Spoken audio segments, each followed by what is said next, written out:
Эрэгтэй хүлдээдэг бол мөнгө бас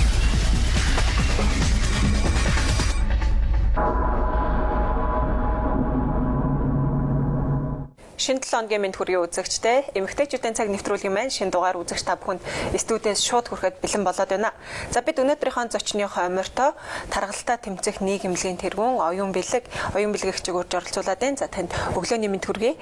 Өдрийн мэнд хүргэе бас. Баярлалаа. Юуны өмнө энэ нэвтрүүлэгтээ урьж оруулсан та бүхэнд баярлалаа. Тэгэд нийт телевиз үзэгчтэй бас энэ өдрийн мэндийг хүргье. Тэгэхээр таргалалт гэхлээр зөвхөн эмэгтэйчүүдийн асуудал юм шиг нэг үе боддог гэсэн. Одоо бол нийгмийн сэтгэл зүйн нэлээд өөрчлөгдөжлээ тийм ээ. За таргалтаа бол эмэгтэйчүүд гэлтдэггүй эрчүүд маань за ялангуяа бас бага насныхан маань хүртэл нэлээд бас жингээ барьж хоолоо тохируулж иддэг болж. Тэгэхээр таргалалт гэдэг маань өөрөө яг юунаас эхэлж үүсдэг ийм одоо эмгэг гэж хэлж болно өстэй тийм ээ. Эмгэг юм бэ. Чи бол асуултаа маш зөв тодорхойлоод бараг хэлчлээ. Таргалалт бол маш архаг явцтай. Одоо дэлхийн нийтээр бол таргалтыг архаг явцтай хүнд өвчин гэж хүлээн зөвшөөрöd байгаа. Тэгээ таргалалт судлалын шинжилгээ хөгжөөд эдийн 40 жил болчихсон дэлхийн нийтэд. Манайд сүүлийн 10 жил бид нэр таргалттай тэмцэж байгаа. Таргалалт гэдэг энэ асуудлыг яг би өөрөө судлаачийн хувьд, таргалалт судлаачийн хувьд энэ асуудлыг бараг 9 жилийн өмнөх хэлэл мэдээллийн хэрэгслүүдээр таргалалт гэдэг бол архаг явцтай өвчин гэдгийг дэвшүүлж тавьж ирсэн. Энэ цагаас хойш бидний сэтгэлгээ маш өөр болжээ. Дэлхийд даяар зөвхөн эмэгтэйчүүдийн асуудал бол биш. Ерөөсөө л хүн төрөлхтний асуудал таргалалт. Тэгэхээр одоо нэгэсэндээ бараг тахал болчиход байна. Дэлхийн нийтэд 7 тэрбум хүн амьдарч байгаа бол түүний бараг 2 тэрбум илүү жинтэй байгаа. Манай Монголд ч мөн ялгаагүй дэлхийн энэ бол шинжилгээ ухааны хөгжилтэй холбоотой үүсэж байгаа тийм одоо нэгэсэндээ соёл иргэншлийн өвчин шүү дээ. Таргалтын гол үндсэн шалтгаан нь хооллолт, хөдөлгөөн. Тийм. Тэгэхээр манай нэвтрүүлгээр орж исэн олонний танил бүсгүүчүүд олонний танил байна гэдэг чинь нөгөө бусад тэр тухайн хүнийг үздэг, тухайн хүний бүтээлийг ингээл үзэж сонсож байгаа хүмүүс нэлээд уйлгар дүүрэл болтгол юм байна л да. Тэгээ тэдний хэлж байгаагаар бол таргалалтайгаа яг хоолны дэглэмээр тийм ээ дэглэм барьж за хөдөлгөөнөөр тэмцдэг гэж хэлж байсан. Тэгэхээр ер нь яг хоолоор тийм ээ өөрийгөө яг зөв зохистой жингээ барьж ингэж байна гэдэг чинь яг ямар хооллыг хэрэглэх ёстой. Сүүлүүд ингээд шүү дээ хүмүүс маань цагаан хоол гэж энэ бүр ногоон хоол гэж энэ гэтэл монголчууд ч өөрсдөө яг ямар тийм ээ хоолны дадал заншилтай хүмүүс үлээ тийм. Тэгэхээр яг ер нь бол альва ам гэдэг чинь хоёр талтай харьцангуй. Хамгийн гол нь зөв дундаж хэмжээгээр хооллох юм бол ямар ч төрлийн хоол хэрэглэхэд хүн жингээ барьж болно. Яг таргалалтанд зориулсан тийм хоол гэсэн дэлхийд дээр нэг ч тийм хоол байдаггүй. Зүгээр хүн бол тэр диет барих гэдэг чинь хоолны дэглэм барих. Тэр дэглэм бол зайлшгүй барих шаардлагатай. Зөвхөн хөдөлгөөн хийхгүйгээр дан хоолоороо зохицуулна гэвэл болно. Гэхдээ хитийг хоолоо сайх ч юм уу хитийг туушрах жишээлбэл дандаа цагаан хоолны дэглэм барья. Дандаа одоо вежетариан гэж ярьдэн шүү дээ. Тэр нь болохоор цагаан ногоон цагаан хоолтон гэж бүр дан веганууд нь болохоор бүр ингээд тэр чигээр ногоо иддэг зүгээр л өвс идэж осууж амьдэрнэ. Энэ бол нэг талаас хэдийгээр одоо хүнд шимт хижээл дутагдах зайлшгүй шаардлагатай тий тэрийг нөхөж авч чадахгүй бас нэг талаасаа бол аюултай тал ажиглагдана. Нөгөө талаасаа мэдээж бие цэвэрлээд байнгын цэвэрхэн байна. Тэгэхээр аливаа нэг юмыг туушрах биш донджин барих хэрэгтэй. Хүн бол өөрийн бие махбод нь уургаас бүтсэн, яснаас бүтсэн, өөх тосноос бүтсэн, бүх зүйлээс бүтсэн байдаг учраас тодорхой хэмжээгээр тэр шин тэжээлийг хүн оршин тогтнохын тулд зайлшгүй авах шаардлагатай. Тэгэхээр уурга гэдэг чинь мах шүү дээ. Нүүрс ус гэхээр ногоо тий. Тэгэхээр тэр бүгдийг авахын тулд хүн заавал тийм одоо донджийг баримтлсан маш зөв зохицтой найрлагатай зөв хоол идэх ёстой. Хүн болж төрснийх бие махбод уурга шаардлагатай учраас махыг бол би бол 100% махнаас гарна гэдгийг эсэргүүцдэг шүү дээ. Махыг бол хаяа цагаан бол дэглэм барих хэрэгтэй. Тэрнээс биш махнаас бол 100% гараад хэрэггүй. Тэгэхээр одоо яг тийм ээ хоолны дэглэмээрээ өөрийнхөө одоо жингийг бууруулъя гэж байгаа үзэгчд маань нийт үзэгчд маань 7 хоногт одоо хэдэн өдөр нь тийм ээ цагаан хоолч гэдэг юм. Ер нь ямар хоолны тэмдэг дэглэм барьж ерөнхийдөө хараа хүн бол яг цагтаа одоо хувийн сахилгаат гэдэг юм да. Ерөнхийдөө дэлхийн нийтээр нь да behavior гэдэг ярьдаг болсон. Одоо behavior modification, behavior change гэдэг. Энэ нь юу гэсэн үг юм зүгээр нэг англиар л ярьж байгаа юм шиг боловч тэр нь одоо яг таргалтын үндсэн ярьдаг таргалтаа эсрэг тэмцэхэд ярьдаг гол ганц гол үг. Энэ нь юу вэ гэхээр хүний сахилгатыг өөрчил, хүний амьдрах юм маягийг л өөрчил. Тэгэхээр хичнээн тэр хүний дэглэмийг өөрчлөөд хүн өөрөө амьдрах юм маягтай өглөө хэдэн цаг тусах уу? Шүдээ яаж угаах уу? Нүрээ яаж цэвэрлэх үү? Тэ? Өглөө эдэн цагийн үед аяг цаа уусах энэс л хүний амьдралын зөв хэм маяг эхэлнэ. Тэгэхээр амьдралын зөв хэм маягтай сахилгаттай болоод тэгээд альва нэгэн хоолыг яг тэр ногоотой хоол, тэр цувын, тэр шүл гэхгүйгээр альва нэг ямиг дунджийг байр гэдээ би түрүү хэлсэн тийм үү? Яаш дундаж хэмжээг стандарт барьж сурах хэрэгтэй. Бүх төрлийг. Тэгээд ерөнхийдөө зарчим нь хүн нэг 4-5 удаа хүний биологийн өсөлтийн цаг нэг 4 цагийн орчимд идэв. Хүний сахар, цэсний сахар ундаг цаг. Тэгэхээр 4-5 удаа хоолсноос хойш гэсэн үг. Ер нь хоолсноос хойш одоо өглөөний цай уулаа тэрнээс хойш 4-5 цаг дотор хүний цэсний сахар жоохон доошлоо. Тэгэхээр хүн өсөлт гэдгийг мэдэрнэ. Биологийн өсөлт. Тэгэхээр тэр 4-5 цаг байдаг учраас хүн өдөр 4-5 удаа л хөнгөн сайхан хоолно гэхээр дандаа хоол идэх биш.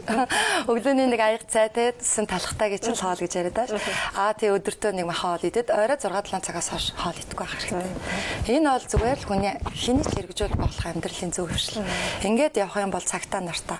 Тэрнээс биш нэг өсөжсэн гинт идэл хүүхнүүд маань тэгдгийн би одоо яг энэ чиглэлээр ажиллаж байгаа учраас маш их туршлагатай болсон.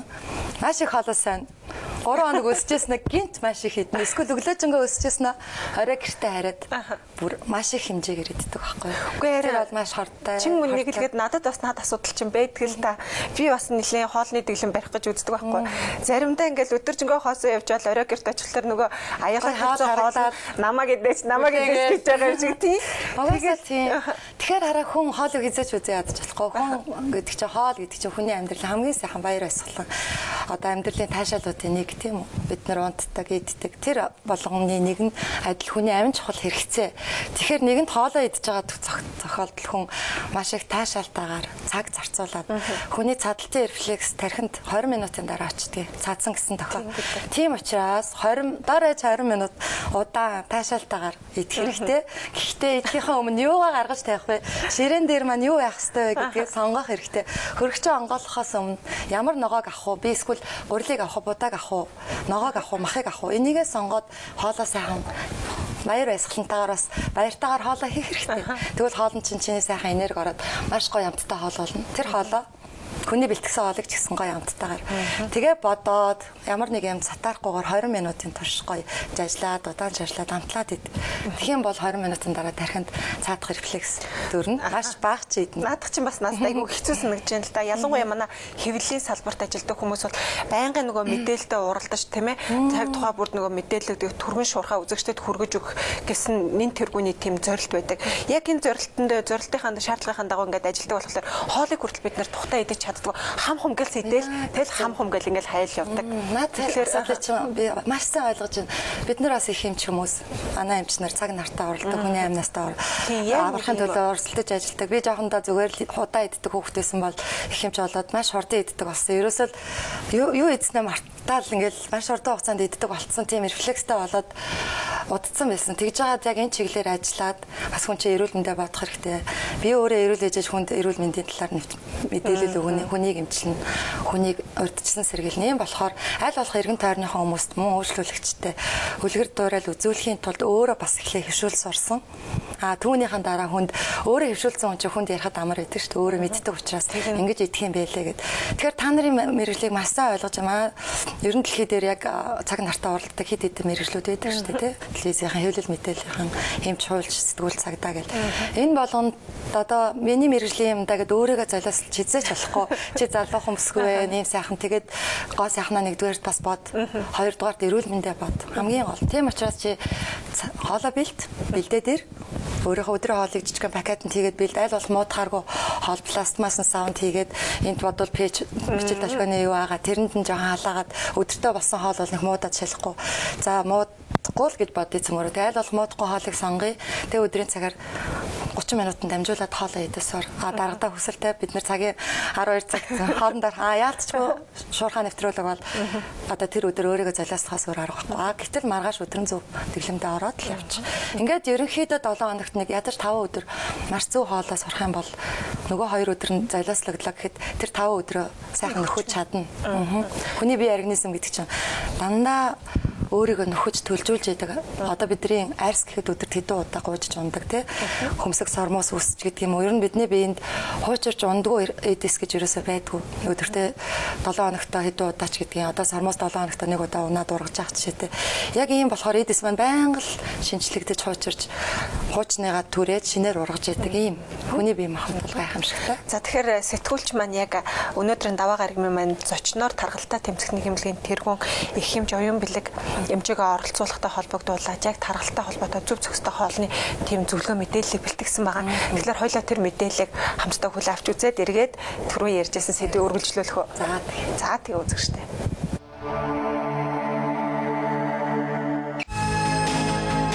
Эмэгтэйчдийн цаг нэвтрүүлгийг үзэн суугаа эмэгтэйчүүдтэй зориулаад гэрээ нөхцөлд хүнсний ногоо хэрхэн амттай дарж болох талаар танин мэдэхгүй мэдээлэл хүргэхээр бэлтгэлээ.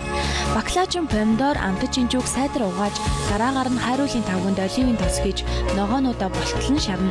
Хоёр талаар нь шарах явцдаа чимэх давс цацаад дараагаар нь тавган дээр тавьж сайтар хүрэг. Барааны шилний 3-1 дотор оливын тос хийж шарсан ногоонуудаа даран 7 хоног дотор хүнсэндээ хэрэглэж дуусгаарай. За тэгэхээр ногоон олны талаар ярьлаа тийм ээ, хөнгөн бас хооллох аргыг ярьлаа. Тэгэхээр би тархалтай хүн өөрийгөө тархалтаас урьдчилан сэргийлэхийн тулд янз бүрийн одоо аргууд байна л да. Янз бүрийн аргуудыг ч одоо хүмүүс санал болгож байна, эрдэмтэд санал болгож байна. Тэрний нэг нь гэвэл одоо савн тураадаг савнал гэж байхын тос гээл, цай гээл янз бүрийн юмнууд байдаг. Ер нь тань дээр ч гэсэн би тийм хэрэглээ тэгээд ингээд үр дүн хүрлээч гэж ярьдаг ба хөрсөнгөөч гэж ярьдаг ба. Тэгэхээр одоо яг тийм янз бүрийн аргыг туршснараа хүн өөрийнхөө эрүүл мэндийг ер нь хэр сайн одоо хэр их солиослсон юм бэ? Тэгэхээр яг янз бүрэлтэй одоо би жишээлбэл ингээ олон жил яг энэ турах чиглэлээр ажилласан эмчүүний хувьд 17-8 мянган надад үйлчлүүлсэн байна. Тэгээд харж хахад янз бүрэл туршлагатай хүмүүс ирдэг. Дэлхийн нийтэд бол би яг тавьчихаа үг хэлчихэ. Дэлхийн нийтэд яг жин хасах 4-5 төрлийн л арга байдаг. Хамгийн нэгдүгээр арга бол мэдээж хэрэг жингээ хасахын тулд хоолоо зөв тохируулах хэрэгтэй. Калори багасгах, хоолоо хас. Хоёрдугаарт маш их хөдөлгөөн хийх хэрэгтэй, калори шатах хэрэгтэй. Гуравдугаарт эмийн эмчилгээний арга гэж байгаа. Эмийн эмчилгээ бол эм цай, төрөн хэлсэн баг тос сав янз бүрийн юм орж байгаа. Гэхдээ ихэвчлэн хоол боловсруулах хэрэгтнэр дамжиж жин хасдаг юм зүйл байгаа эмийн эмчилгээ. Дөрөвдүгээрт нь бүр хүнд хэлбэрийн тархалт одоо бүр дээлдэх болсон. Morbid гэж ярьдаг. Morbid diabetes гэдэг хэд тархалтай хүмүүсийг хагалгаанд оруулна. Тэр хагалгаанд оруулах маань abdominoplasty гэдэг хэвлийн хэсгийн өөхийг авах байна. Хотоодыг жишээлбэл ингээд хэсэг зуур хотоодыг нэгсэндээ тайрч байж байгаа. Дараа нь турсныхан дараа буцаад хэвэнд байдалд оруулах ийм bariatric surgery гэдэг одоо нэгсэндээ маш хүн тагалгаалтай. Энийг бол тэр болгон санал болох хэрэггүй. Ийм 4 арга байдаг. Гэтэл чи түрүү хэлээ хүмүүс хэр их золиослж байна. Маш их золиослж байна. Ялангуяа энэ бол зөвхөн Монголын асуудал биш. Дэлхийн нийтэд 30-40 жил одоо нэгсэндээ туулаад ирсэн зам. Тэрийг бид нар бас туулах хэрэггүй л байна л та. Жишээлбэл маш их цай ууж хотод гэцээ орхиож байна. Маш их кофе ууж элэг бөөрөө хардуулж байна. Зарим кофе бас цэрэг судаснд маш их хортой байдаг. Жишээлбэл кофе ууж агаад ямар нэгэн нойрсол төрлийн юм ч юм уу алкоголын төрлийн юм хэрэглээд газар дээр одоо бүр нас барах тохиолдлууд манад хүртэл гарч ирсэн бүр эмнэлгийн мэрэгжлийн хүнд. Тийм болохоор хүүхнүүд минь турахын төлөө өөрийгөө золиослох хэрэггүй альва нэг юмыг нэгэнт даргалал гэдэг чинь одоо өвчин болж харсан учраас мэрэгжлийн хүнээс зөвлөгөө ав. Мэрэгжлийн хүнд ханд, эмчит ханд. Багахан зэрэг таргалалт одоо илүү ч ингэж ярьдаг overweight. Тэрийг бол өөрөө хоолоо хязгаарлах, эсвэл магадгүй жимэнд яв, бассейнд яв тий олон арга шүү дээ. Хоолоо жоохон багасгаал хөдөлгөөний хэсэгч. Тэгэхдээ ер нь бол нэг хүн 5-6 кг дотроо бол өөрөө аргалж чадна. Тэрнээс хойш хэцүү. Энийг бол бид нар бүгд өөрсдөө бид нар эмэгтэй хүмүүс юм чи мэдж байгаа тийм үү. Тийм болохоор үнэхээр хүнд одоо таргалалт маань ингээд өөрийн чинь хяналтаас гараад дийлхэ болоод за би ер нь болохгүй нэ. Энэ олон юм туршиж өөрийгөө хотод гэцээ охирох ч юм уу. Янз бүрийн саунд гэдэг юм уу. Ийм юмнууд бол хэцүү л дээ. Тэр бол үндэ би бол шууд үгүйсгэн. Тавангаар туранч гэж юу аах вэ? Ер нь бол мэдээч хэрэг массаж хөдөлгөөн энэ төр бол тодорхой хэмжээгээр ашигтай. Гэхдээ таргалалт гэдэг бол зөвхөн арьсанд орох үхэж биш ээ. дотор эртний үг бас явдаг. Тэгэхээр хоол зайшгүй. Тэгэхээр одоо ер нь бол тэр бүх зүйлийг туршихын өмнө эхлээд бас жоохон мэрэгжлийн хүмүүст хандах нь зөв гэж хэлмээр ш. Та түрүүн яриандаа бас дурдсан биологийн тархалтай гэж ярьж илээ. Хүний сэтгэхгүй бас нөгөө хит их хоолнд донтох нэг асуудал байна тийм ээ. Ялангуяа эмэгтэйчүүд бидний хувьд бол амттай жиркладанд бол илүү их дуралдаг. Ялангуяа тархалтын хит хитэн шалтгаан яг энэ дараа явцдаг л да. Одоо сэтгэл зүйн шалтгаанд нь яг энэ чиний хэлдэг орчиж байгаа. Сэтгэл зүйн шалтгаан яагаад тэгэхээр хүн мэдээж сөрөг сэтгэл зүй өссөн шүү дээ. Одоо гуниглах, маш их уурлах ч юм уу бухимдах. Энэ сөрөг сэтгэл зүй бол бас хүний тархинаас тийм маш муухай одоо бүр нэдэд улчрахаас ч юм уу хортоо тийм даавар ялгарч яадаг гормон, кортизол ч юм уу жишээлбэл адреналин гэдэг. Энэ бүх гормонууд чи хүнийг тийм стресст оруулаад тэгэнгүүт хүн өөрөө өөрөхгүй цаанаасаа тайвшрахыг хүсэн шүү дээ. Чи жишээлбэл стресс орохоор ингээл гоё юм идмээр санагддаг. Би бол жишээлбэл тэгдэг маружин ч юм уу шоколад идмээр. Тэр болохоор яагаад тэгэхээр тэр шоколад гоё амттай юм чинь эзсний улмаас хүний биенээс нөгөө нэг муухай хортоогийн чи эсрэг эндорфин серотонин гэдэг маш гоё аз жаргалын даавар ялгардаг. Тэгээ бид нарыг аягүй гоё баяр баясгалантай инээ төрөгдөг байхгүй. Одоо чи тэрээс бол гоё юм ярьж байгаа болохоор ингээд аз жаргалын даавар ялгарч байгаа. Тэгэхээр яг тийм даавар ялгаруулахын тулд бид нар шоколад хамттай иддэг. Тэгээл таргалдаг. Тэгэхээр энэ бол зүгээр л аягүй энгийн асуудал байгааз. Тийм учраас айл болох стрессээс хол авах нь шүү дээ. Таргалтын нэг том шалтгааны нэг нь стресс. Уур бухимдал, биологийн төрөө өнтертэй төрөө идэх нь ойлгомжтой тийм хоол хөдөлгөөн гэдэг. Нийгмийн бас шалтгаан байт. Найз нөхдөөгөө хит их даривдаг бол тэгэл таргална шүү дээ. Таргалалт гэдэг яриад түрнээс хойш та бүхэн яриад явлаа. Ер нь таргалалт гэдэг маань ярилцлагынхаа ихэд хэлжсэн зөвхөн эмэгтэйчүүдийн биш нийгмийн бүх хүмүүсийн их гэдэг асуудал болчлоо гэдэг. Юунд хамгийн эмзэглэмээр зүйл нь хүүхдүүд байна л да. Хүүхдүүд багаас ингээд аав ээж нь хоол өгөх гээд үзээд байдаг. Гэтэл таргалчихна гэдэг иддэггүй. Энэ одоо асуудлыг ер нь хүүхдүүдээр яаж зэкслэх ёстой? Маш зөв асуудал. Би ялангуяа одоо би бас маш олон орноор Европ, Ази маш олон орноор таргал судлалын олон улсын их хурлууд конференцууд сууж исэн баг хурлуудад. Гэтэл яг энэ сүүлийн ялангуяа 4 жилийн суусан хурлуудад дандаа хүүхдийн таргалалт. Хүүхэд байж бид нар том хүн болно шүү дээ. Тийм учраас бид нар ирээдүгөө харж үзэх хэрэгтэй. Тэгээд хүүхдийн таргалалт бол хамгийн чухал асуудал. Ялангуяа Европын орнуудад энэ талаар маш их анхаарад хүүхдийн үдийн цайнд нь жишээлбэл хээжүүлсэн ундааг хоригдсан байгаа. McDonald's, KFC-г бол бүр маш их хоригдсан, хөөлгсөн янз бүрийн гурилан бүтээгдэхүүнийг хоригдсан. Дандаа сүү тарг өгч юм уу, жимс ногоо. Бүр Английн хатан хааны бүр тушаал хүртэл тийм зарлиг хүртэл гарч исэн 4 жилийн өмнө, 5 жилийн өмнө. Тэгэхээр бид нар бас хүүхдэд орхитуулж болохгүй. Хүүхдийг одоо ямар нэг урамшуул байдлаар хоол өгөх бол хамгийн буруу зуршил. Бид нар одоо хүүхдтэй хүмүүс бол мэдж байгаа. Хүүхэд тэртээ тэргүй бид түрүүлсэн ш биологийн цагаар өлсөд биологийн өлсөлт нь бол цэсний сахар нь буугаад ирэхэд өөрөө ирэхгүй хоолоо идэнэ. Тийм учраас хүүхдээ усанд оруулахын тулд ч юм уу гоё юм хийлэхийн тулд хөхөөлөг маягаар хоол өгөх бол хамгийн буруу зуршил. Тэрийг одоо ээж аав нар хэрэгэлдэг бол шууд хаях хэрэгтэй. Хүүхэд 1 цаг усна 2 цаг усна аяндаа өөрөө идэнэ. Тэгэхээр аль болох хүүхдийн хоолыг зөв сонгож өгөх хэрэгтэй. Би нэг сонсч ирсэн. 5 жил баг будаа гişачаад өдөр алган будаатай ураг будаатай цай будаатай шүлж гэдэг юм хүүхдээ будаа өгдөг ээжийн тухай сонсоод хүүхэд нь баг 14 настай хүүхэд 150 хэлтэй. Сайхан надад ирсэн л тээ. Тэгээ би ээжийн одоо загнахаас өөр арга байхгүй. Тэгээд одоо ээж нь хилээ залуухан чих буруу дэглэмтэй ингэж хүүхдийг хүчээр бараг л таргалуулсан байна. Энэ будааг бол хоолноос бүр шууд хас. Будааны хооронд ногоо хий, маш их ногоо хий. Гэхдээ дан ногоо өгөөд хүүхэд идэхгүй. Тэгэхээр аль болох хүүхдийн амт татхаар төрөний рекламаар гарлаа штэ. Аль болох хүүхдийн сонирхол татхаар будаан дотроо сайхан чанчсан дахиад чээж мах ч юм уу. Ингээд хий. Хоол амттай болго. Тэгээ порцын битээ багсах, порцын их байд. Гэхдээ амттай таргалуулахаар ингэж хүүхдэд бол маш их зөвлөгөө өгөх хэрэгтэй. Тэгээ би одоо бас нэг боломж бүрдээд ирэх юм бол хүүхдийн таргалтын юм төсөл хийх гэж байгаа. Тэгээд яг тэрэн дээр бол маш олон хүүхдийг хамруулах бодолтой байгаа шүү. Тэгээд ингээд яг сонирхолтой сэдвээр яриад тэгэхээр цаг яаж өнгөрч байгааг мэддэггүй тийм. Найруулагч маань бол одоо анхааруулж байна.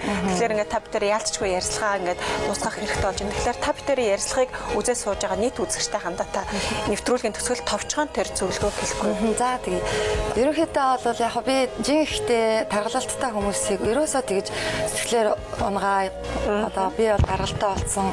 Би одоо ингээ өнгөрцөн байна ч гэдэг юм. Тийм өчүүхэн сэтгэл төрүүлэхгүй бодож харьцдаг.